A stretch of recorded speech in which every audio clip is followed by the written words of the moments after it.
Hello everyone, আসসালামু আলাইকুম। কেমন আছেন সবাই? আশা করি আপনারা সবাই অনেক বেশি ভালো আছেন।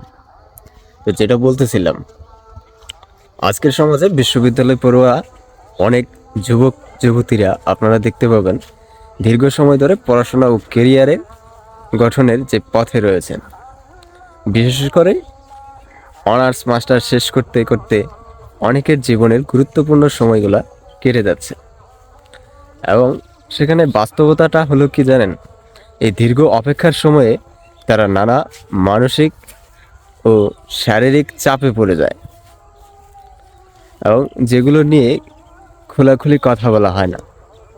এবং এই বয়সে অনেকেই একাকিত্ব, দুশ্চিন্তা ও নিয়ন্ত্রণহীন অভ্যাসে জড়িয়ে পড়ে যায়।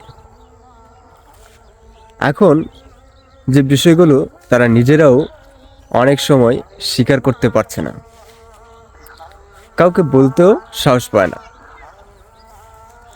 ফলে ধীরে ধীরে মানসিক অস্থিরতা, আত্মবিশ্বাসের ঘাটতি ও জীবনের প্রতি এক ধরনের হতাশা তৈরি করে ফেলে এবং বাইরে থেকে স্বাভাবিক মনে হলেও ভেতরে ভেতরে তারা ভেঙে পড়ে।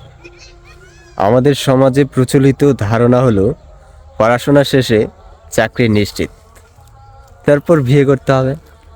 এই দীর্ঘসূত্রতা অনেক সময় ব্যক্তিগত জীবনে বড় শূন্যতা তৈরি করে ফেলে। যৌবনের যে স্বাভাবিক আবেগ, দায়িত্ব ও ভারসাম্যতা যখন দীর্ঘদিন দমিয়ে রাখা হয়, যখন তার প্রভাব ভবিষ্যতের দাম্পত্য জীবনেও পড়তে পারে। আর তখন শুধু ইচ্ছে থাকলেই অতীতের ক্ষত কিন্তু মুছে ফেলা খুব সহজেই সম্ভব না। এখানে কাউকে দোষারোপ করার উদ্দেশ্য নেই আমার, এবং সেটাও করছি না। কিন্তু যেটা বলতেছিলাম সেটা হচ্ছে বাস্তবতার দিকে দৃষ্টি আকর্ষণ করাই মূল লক্ষ্য। অনেক যুবক এই সংকটের মধ্য দিয়ে যাচ্ছে, কেউ বলতে পারছে না, কেউ সহ্য করতে পারছে না। তারা সাহায্য চায়, বোঝাপড়া চায়, কিন্তু সমাজের ভয়ে নীরব থাকে।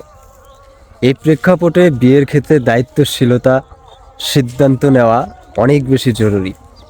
বিশেষ করে বয়স, মানসিক প্রস্তুতি ও বাস্তবতা অবস্থার বিষয়গুলো গুরুত্ব দিয়ে ভাবা প্রয়োজন, যেটা কেউই করছে না এবং করেও না।